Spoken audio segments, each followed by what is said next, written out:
You are listening to Where is the Line? The stories you will hear will be depraved, disturbing, and true. If you are easily unsettled, you may find this program offensive. And if you are under the age of 18, fuck off. It's been 3 months since we did an episode of Where is the Line? It's not out of laziness, though. We had actually recorded most of the episode that you're about to hear when Jamie and I learned that our favorite dive bar was closing down.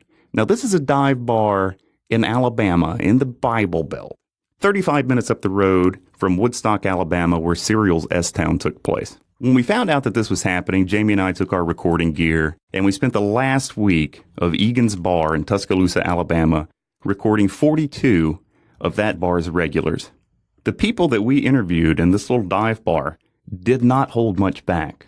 We have incredibly raunchy sex stories, stories of people pooping in what is the nastiest bathroom in Alabama, which is really saying something, illicit drug use, but we also recorded a lot of stories of people lamenting the closing of this place that brought them all together. So if that seems like something you might want to listen to, you can search for it on iTunes or on your favorite podcast app. It's called Thick Smoke and Loud Music. You can also check it out on our website, where'stheline.net. There's a Thick Smoke and Loud Music link at the top that you can click on and listen to all 3 episodes for free. It took all summer to put that shit together. We're finally getting back to Where's the Line now. The episode that you're about to hear includes our first ever Where's the Line road trip, a trip in which Jamie accidentally saw a biker with his dick in his hand.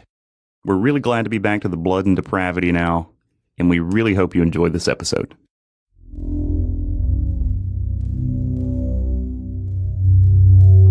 The story that I got was just so unbelievable. When I was young too, I didn't know what to think. He was cutting trees. He had a couple of them lodged, and he was cutting the 3rd tree to dislodge the first 2 that he had laying in there. And they broke loose, and he kicked back, and he fell on the saw. Everybody drinking blood, everybody eating brains. Some monster party. Everybody eating flesh, everybody breaking bones. It's some monster party. Thank you for listening to episode 4 of Where is the Line?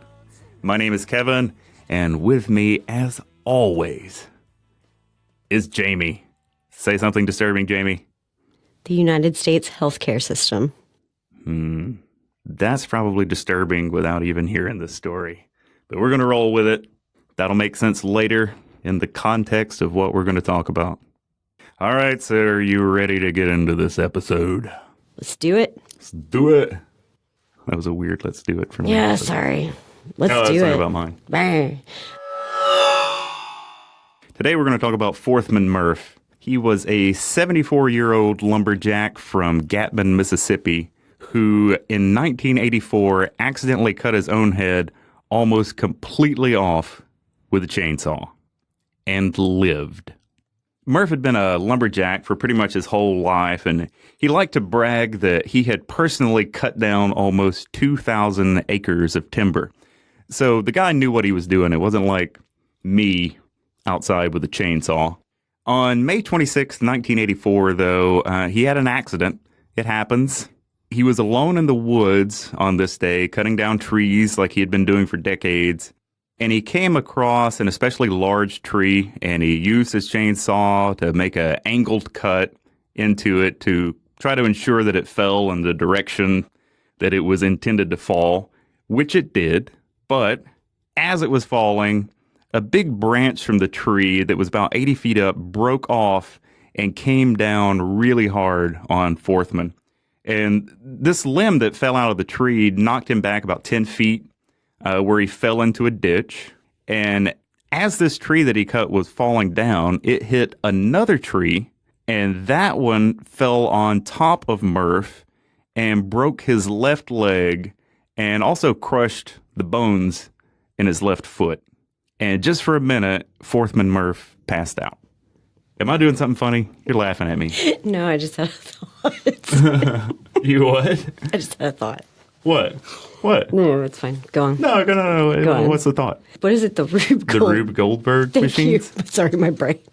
But you imagine this as like a really complicated Nature's Rube Goldberg. So this tree falls, breaks his left leg, crushes the bones in that left foot, and Forthman Murff passes out for just a minute.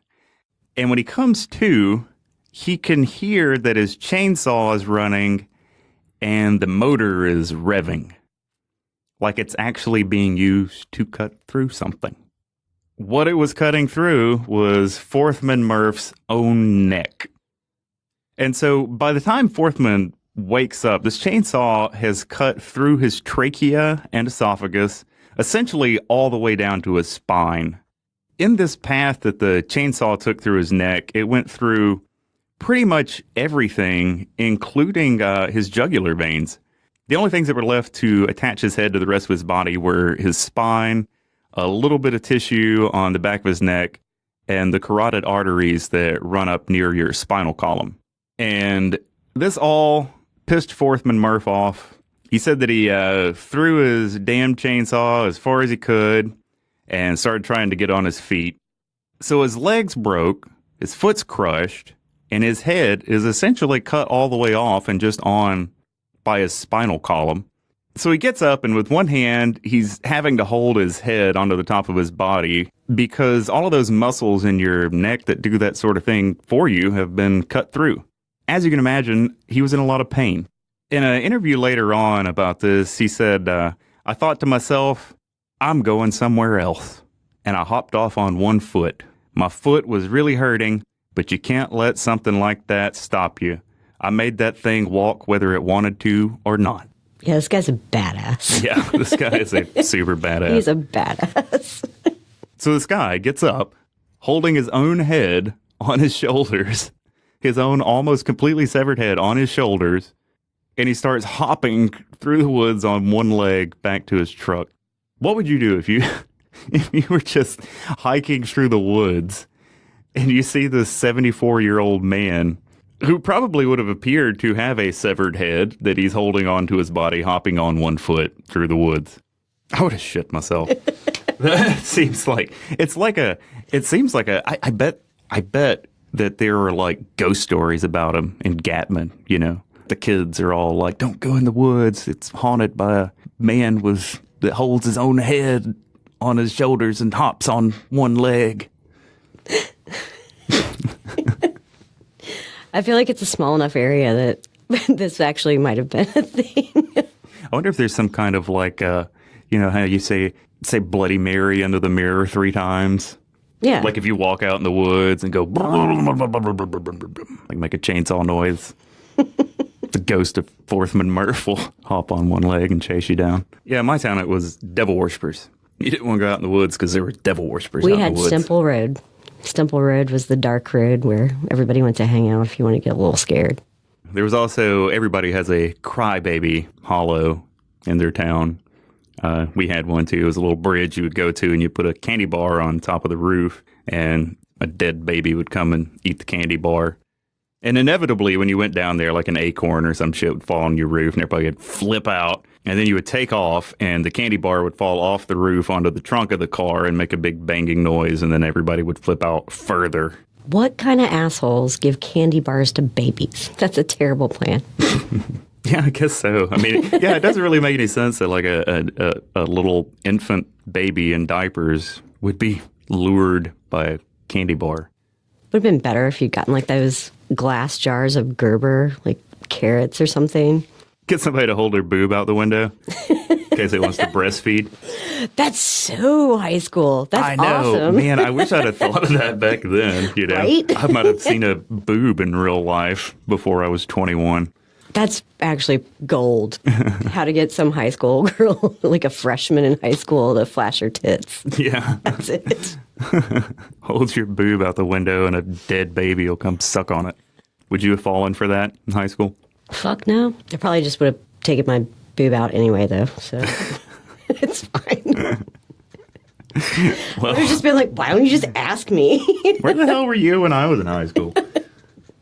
Pregnant. Oh, God. All right. Where were we? So Forthman Murff, he's hopping out of the woods on one leg, holding his head onto his shoulders. He said that he noticed that the blood coming out of his neck was just sort of streaming and not squirting. So he figured that he had a chance to survive. But as he's hopping back to his truck, the blood that is coming out of his neck starts flowing down into his windpipe. So several times on his way back to his truck, which was, I think, about 75 feet away, he's having to lean over, hold his head back so that the blood can drain out of his windpipe so that he's able to breathe. And he does this several times. He finally makes it to his truck and he takes off and he drives himself over to a neighbor's house. And fortunately, this neighbor was outside in the yard. So Forthman Murff pulls in and gets out of the truck, hops up to this neighbor on one leg. The neighbor, I imagine, was horrified. If I was outside, if I was like cutting the grass and one of my neighbors hopped up to me looking like that, I'd probably just scream and run back in the house. Dude, when I was a kid and I got mauled by the dog, my mom left me in the emergency room to go throw up because that was so bad. That was nothing compared to this. Nothing. This is nuts. Yeah, so Jamie got mauled by a dog when she was a kid. And a little bit. I know you can't see her because this is audio only, but she's horribly disfigured. Not really. Jamie's very pretty. So Forthman hops up to this neighbor who is fortunately outside. The neighbor looks at Forthman and says, that guy looks like he needs to go to the hospital. So they load Forthman up in this neighbor's car and they take off to this hospital, which is about 20 miles away. This is Gilmore Memorial Hospital. So this is a rural Mississippi hospital in the town of Amory, which only has a population of about 7,000 people. Murph and this neighbor go inside, and the hospital staff pretty much immediately recognize that they are not equipped to handle what they're looking at. So they do their best to stabilize Forthman, and they load him into an ambulance, and then they head off again to North Mississippi Medical Center, which is about 30 further miles away in Tupelo. Forthman manages to make it to Tupelo alive, which is pretty amazing to everyone. Dr. Roger Lowry, a Tupelo surgeon who tended to Murph, said, "You shouldn't be able to cut your head halfway off and drive out of the woods. You ought to bleed to death in 2 or 3 minutes. It could have happened to someone out here in the parking lot of the hospital, and they would have died." Yeah, it's pretty impressive. It is pretty impressive. In another interview with the Chicago Tribune, Dr. Lowry added, "If I cut someone like that in the operating room and left him open, he could have died in 5 minutes. And that's with one jugular vein. Mr. Murph had all 4 jugular veins cut." I didn't know there were 4 jugular veins. I thought he only had 2. Shit, that didn't even occur to me when I was reading about this. You know, if I look this up and it turns out that there are not 4 jugular veins, I am never going to go see Dr. Roger Lowry for anything. So from the time that Forthman Murff had this accident to the time that he makes it to this hospital in Tupelo, about 2 hours had gone by. When Murph arrived in Tupelo, the surgeons there went to work trying to put him back together, which was not easy to do. This wasn't a clean cut through the neck, you know, like if you had been almost entirely decapitated by a sword. This was a chainsaw. So rather than being a clean cut through the neck, it was more like it had been chewed through by these kind of rigid chainsaw blades. And on top of that, there was sawdust embedded throughout these wounds, which led to several infections setting in. Altogether, it took 6 surgeries to put Forthman Murff back together. And they apparently did a pretty good job, all things considered. Apart from some nerve damage that made it a bit difficult for him to swallow, he essentially fully recovered from this. By about 7 months later, he was able to speak and breathe normally, and he lived another 18 years. He made it all the way to 92 years old. Those 18 years that he got back, though, were not all that great. His wife died in October of the same year that he had this accident.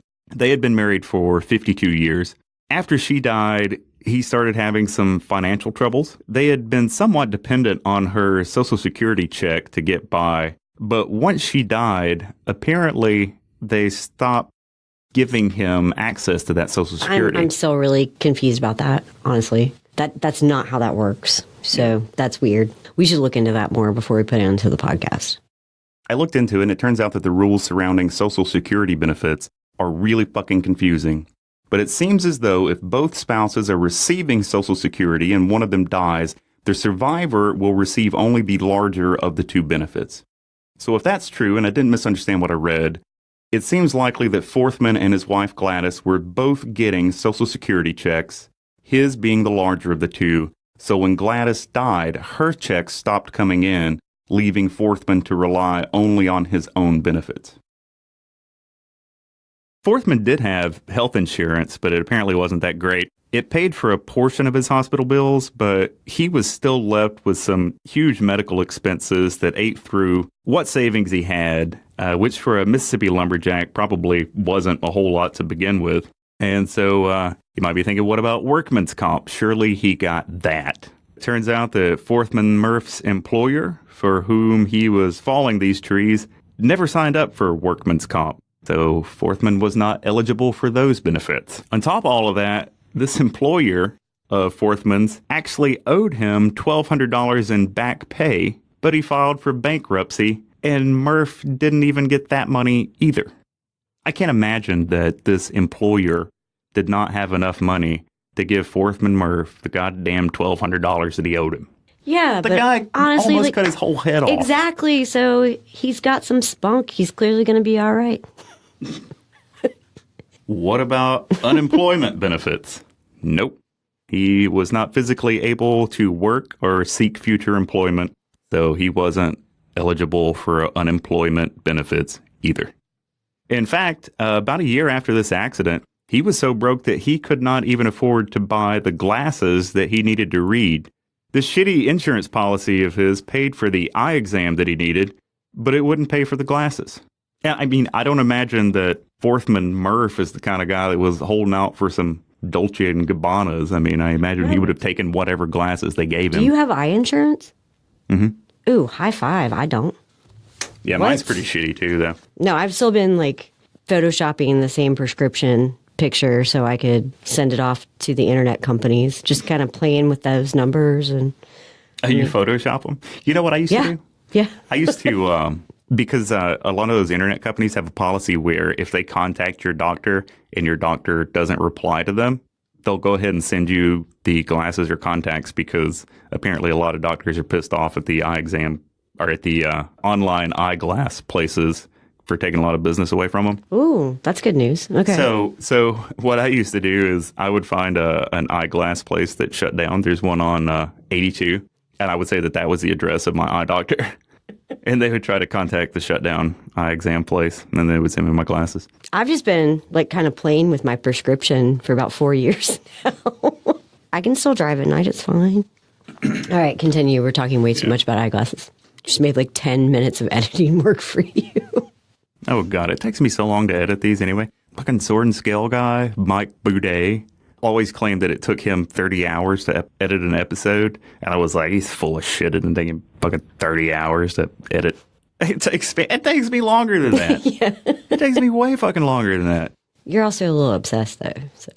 Mike Boudet's show's way better than ours. It only takes him 30 hours. He has like background music, and like when he starts talking about something dark, there'll be like noises in the background and stuff. All we have is the copyright time machine. We've got, Mike Boudet of Sword and Scale does not have copyright compliance time machine. The copyright compliance time machine was featured in episode 1. In case you missed it, here's a clip. We'd really like to play clips from this Oprah Winfrey interview for you, but I am absolutely certain that we will not get permission from the Oprah Winfrey Show to do that, so I'm not even going to ask. So what we're going to do instead is we are going to step inside our copyright compliance time machine, and then we're going to come back to you and let you hear our thoughts during and after watching this interview. Are you ready to get in the time machine? I'm ready.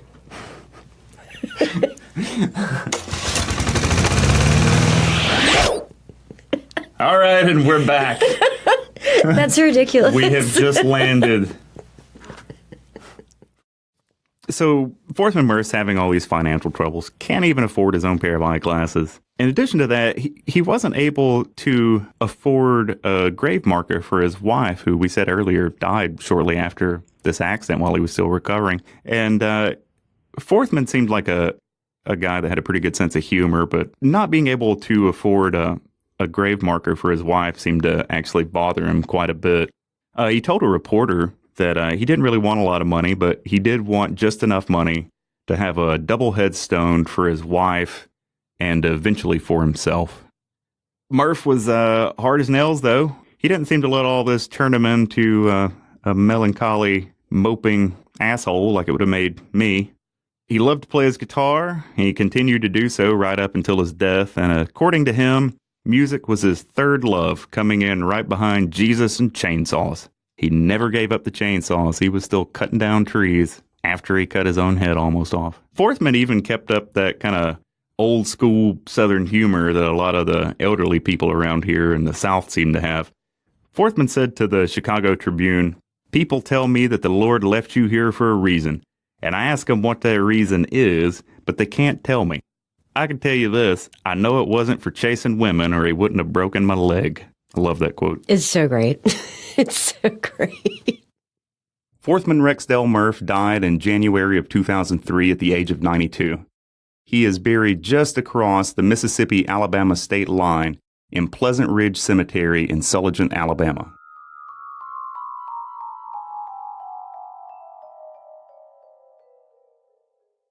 And that was about all we were able to find about Forthman Murff online and through newspaper databases. That little bit of intel that we dug up, though, painted a pretty interesting character, and we wanted to know more about this badass Mississippi lumberjack with a love of music and a natural gift for absurd humor. So I got on Facebook and started messaging anyone in the Gapman, Mississippi area with the last name of Murff, and I was able to strike up a conversation with Forthman's nephew, Brian, who set up a date and time for us to have a conversation over the telephone with Forthman's own eldest son. That day comes around and Jamie and I are huddled in front of the computer. I was nervous about conducting our first ever podcast interview. I think Jamie was too, but it's hard to tell with her.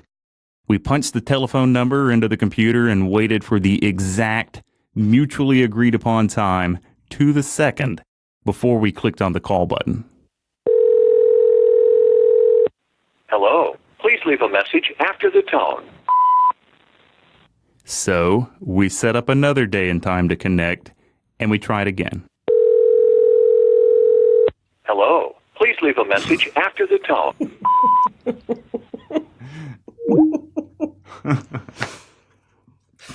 Well, okay. Good.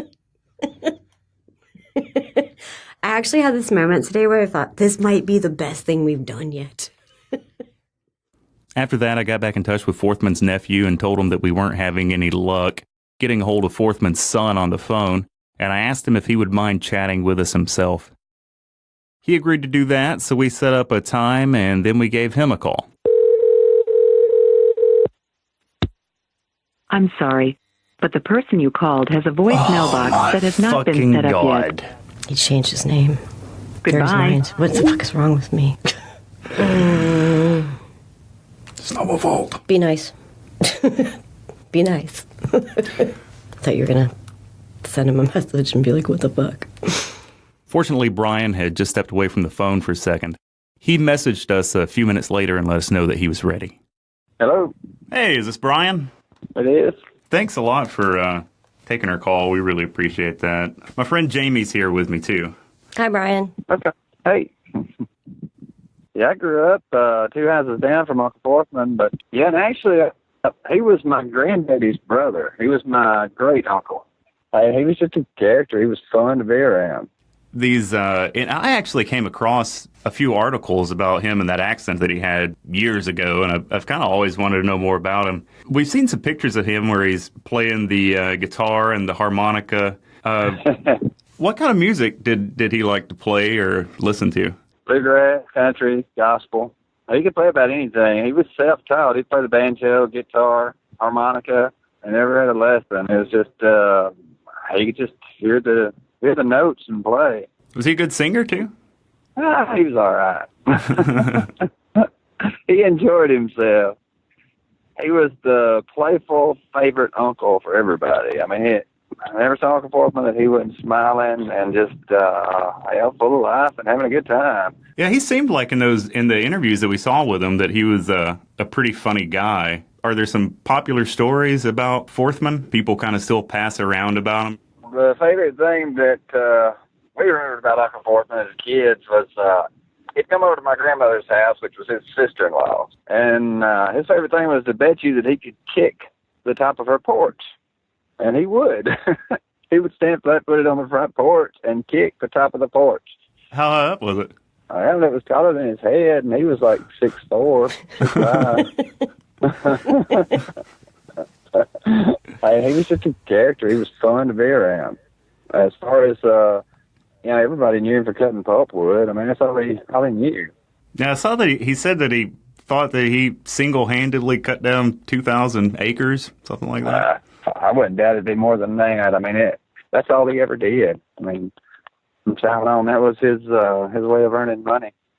He would pretty well hunt and kill whatever meat he ate and grow in the garden whatever vegetables he ate. He'd pretty well just buy cornmeal and flour from the grocery store. And he was simple. I mean, it's just his water supply was a natural spring at the end of his driveway. It was 2 foot wide by 2 foot wide by 2 foot deep. And he had a little well there, a little pump there to pump water to the house. The water was always crystal clear. You could look into it with the white sand at the bottom. It looked like it was 20 feet deep. It was only about 2 foot deep. Ice cold, crystal clear water all the time running out. The accent that he had with the chainsaw, how old were you when that happened? 12 or 13, somewhere in that neighborhood. During the summer, I ended up spending a week with him in the hospital whenever all this was going on. There was a lot of hospital time, and all the family ended up taking turns spending time with him in the hospital. I know he couldn't speak or anything, but what was his mood like when he was in the hospital? Did he kind of stay upbeat, or did he let it get him down? No, whenever he was able to move around, he was the same Uncle Forthman. I mean, he'd put his finger over his little trach tube whenever he finally got it, and he worked enough until he was able to make out noises that you could understand. He got back to singing eventually. You heard him sing with the trach tube down. This town, Gatman, I looked up the population back in '84 when that happened. It said it was 151. Really, that many? I didn't think there was that many, actually. I don't think there is anymore. I think the population's down to like 90 now. Yeah, we've got a post office. We used to have a little country store, but it closed years ago. We've actually got a water department, but it's ran out of a guy's house, and he does whatever repairs whenever he can get to them. And it's simple, it's small, and the type of little town to where everybody keeps a list on their refrigerator, and if somebody's going to town, you call and get everybody else's list because town was so far. Your great aunt's name was Gladys, right? Yes. We never really saw much about her other than just to mention that she was married to Forthman. What was she like? Quiet. They were pretty much the opposite. He liked to aggravate and play, and she was just quiet, stay-at-home mom. We mentioned earlier that Forthman had struggled financially after his accident, and that he had told a reporter that he hoped to eventually accumulate enough money to get a joint grave marker for his wife and for himself. In researching this episode, I tried everything I could think of to find out if he got that tombstone, and I was really hoping that he had because it seemed like it was so important to him. But apart from just pretty standard obituaries, there wasn't much printed about Forthman after his death, and sites like findagrave.com noted his burial place, but no one had uploaded any photos of his plot. So when I reached out to Brian, this was one of the first things that I asked him about. And at the time, he told us that Forthman did get that tombstone for Gladys and for himself. We were glad to hear that, and we were going to end the episode with that little piece of information. So during our call with Brian, I wanted to get him to say a few words about that joint headstone. One of those articles that said that it really bothered him that he wasn't able to buy a grave marker for Gladys, and that he hoped that he'd get enough money to buy a double one for her and eventually for himself. And you told me that they finally got that. Do you know how that came to pass? Well, actually, I thought that they had, but I called my dad and talked to him about it. But I did find out that Uncle Charles handmade his casket for him. And as far as the headstone, I really don't know. I mean, I haven't been back out there in several years, so I don't know. Once that happened, I just said, fuck it, let's take a road trip. Believing that Jamie would be driving, I put together this mobile recording rig with a boom arm that could be attached to her car's console so that we could record on the road. Unfortunately, though, Jamie's car needed new tires, so we had to take mine. So we're going on the first Where's the Line road trip. What do you think about that? I think it's awesome. We're going in the perfect vehicle for audio recording. Jeep Wrangler. Soft top. Predictably, once we got up to about 50 or 60 miles an hour, there was a pretty dramatic drop-off in the audio quality. We're on our way to Sullivan. Traveling Where's the Line studio. Riding in Kevin's tent. Yep.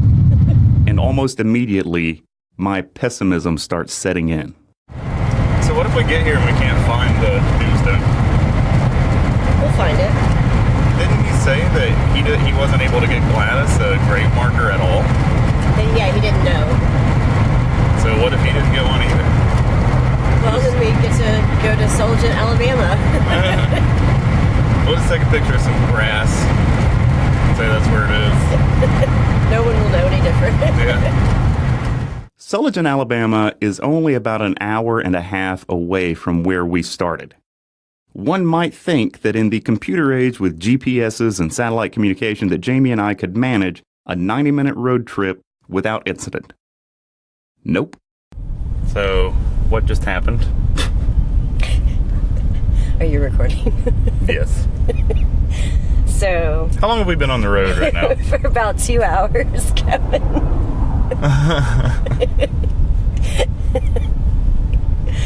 So, Kevin has had me navigating to a cemetery called Pleasant Grove Cemetery. Mm-hmm. Mm-hmm. And where should we be going? Is it Pleasant Ridge Cemetery, Kevin? Yes, I believe we should have been going to Pleasant Ridge Cemetery this entire time. Oh, god damn it. How far are we off of... So, this has been an excellent first podcast road trip. Pulling up this obituary again. Mr. Forthman Murff, age 92, of Gatton, Mississippi, passed away Monday, January 20th, 2003, at Baptist Memorial Hospital in Columbus, Mississippi. Funeral services will be held Wednesday, January 22nd, 2003 at 11 a.m. at Ott's Funeral Home Chapel, with burial in Pleasant Ridge Cemetery. What was about to be the last 30 minutes of our trip is now going to be probably an extra hour. What? So we finally get back on track and make it to within about 15 minutes of our destination, and then this goes down. That bathroom had one working stall. So we're in Vernon, Alabama, sitting outside of a McDonald's. Why are we at a McDonald's, Jamie? Because we tried the gas station across the street, which had one bathroom with no lock on the door. So I opened the door and was met by a biker with a penis in his hand. So I chose to come across the street. Before the biker came out of the bathroom. It wasn't a very impressive penis. This road trip's going so well. Next stop, Pleasant Ridge. Ridge, not Grove, Ridge. Somehow, against all obstacles, we finally managed to make it to Pleasant Ridge Cemetery. Jamie and I have just arrived at Pleasant Ridge Cemetery. Finally. All right, so we're going to walk around and look for what'll hopefully be Forthman Murff and Gladys Murff's combined headstone. This cemetery turns out to be quite a bit larger than we'd expected, and after browsing for quite a while, we started getting discouraged. I'm not seeing anything. Maybe it'd be easier if people actually died in alphabetical order. Oh, that's this is it. Forthman Rexdale. And Gladys Danner. We found it. We found it. So right now, Jamie and I are standing in front of the joint tombstone of Gladys and Forthman Murff. I'm glad they got that joint tombstone. Me too. I was afraid we were going to come out here and just find one for Forthman and not one for her, because said she didn't even get one originally, right? Yeah, but he did it. He did it. I mean, obviously somebody's been out here. Mm-hmm. There's flowers. A lot of flowers. I'm kind of interested in this little cage over here where it's just bouquets of flowers. There's a cage about 30 yards from here where it looks like they just throw away the old flowers, maybe. Yeah. Or maybe that's where you pick them up. If you can't afford them, you just go fishing. Yeah, just go get some out of the... Maybe we should go get one, put it on Murph's grave Sure. here. Let's do that. All right. Be an activity. Yeah, we didn't drive all the way out here I don't know what I'm allergic to here. to not do activities. Jamie and I pulled the nicest of the cast-aside polyester bouquets from that chicken wire bin, and we walked back up to Murph's tombstone. There we go. There you go, Forthman. I don't think he would have minded. No, I don't think so either. Didn't seem like the guy that'd be upset about something like that. Looking back, we should probably have had the foresight to bring flowers of our own to leave with Forthman and Gladys. Of course, all we know about them is what we were able to find in newspaper clippings and from their nephew. But even with just that little bit of knowledge, I feel like we were able to glean some small sense of Forthman's character. He was without a doubt a hard worker and someone for whom life was filled with obstacles and misfortunes. Unlike a lot of people, though, it didn't seem like he ever let these things make him cold. He loved his wife. He loved to sing and play music, even if by some accounts he may not have been overly gifted at the singing part. And he had a fantastic sense of humor. I think that a secondhand polyester flower would have been just fine by Forthman Murff. Or at the very least, maybe he would have thought it was funny.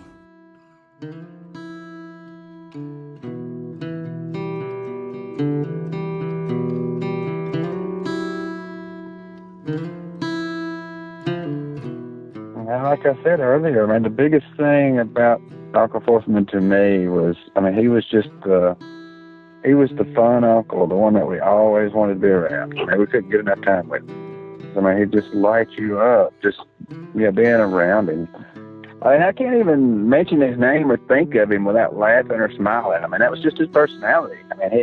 You couldn't be around him without being happy.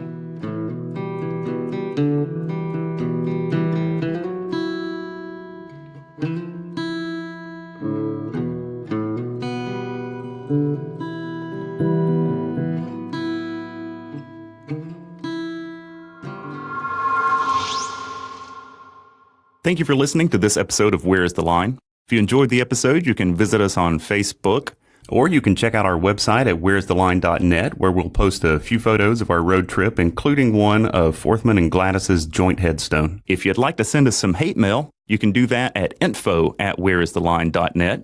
We'd originally planned to put out one of these episodes every 2 weeks, but that's not working out. So we will work very hard on the next one and get it out just as soon as we can. So you might want to subscribe to the podcast through iTunes or whatever podcasting app that you use. Thank you so much for listening, and we'll see you again soon. Kids, when you go to bed, stay away from your closets and don't look under your beds.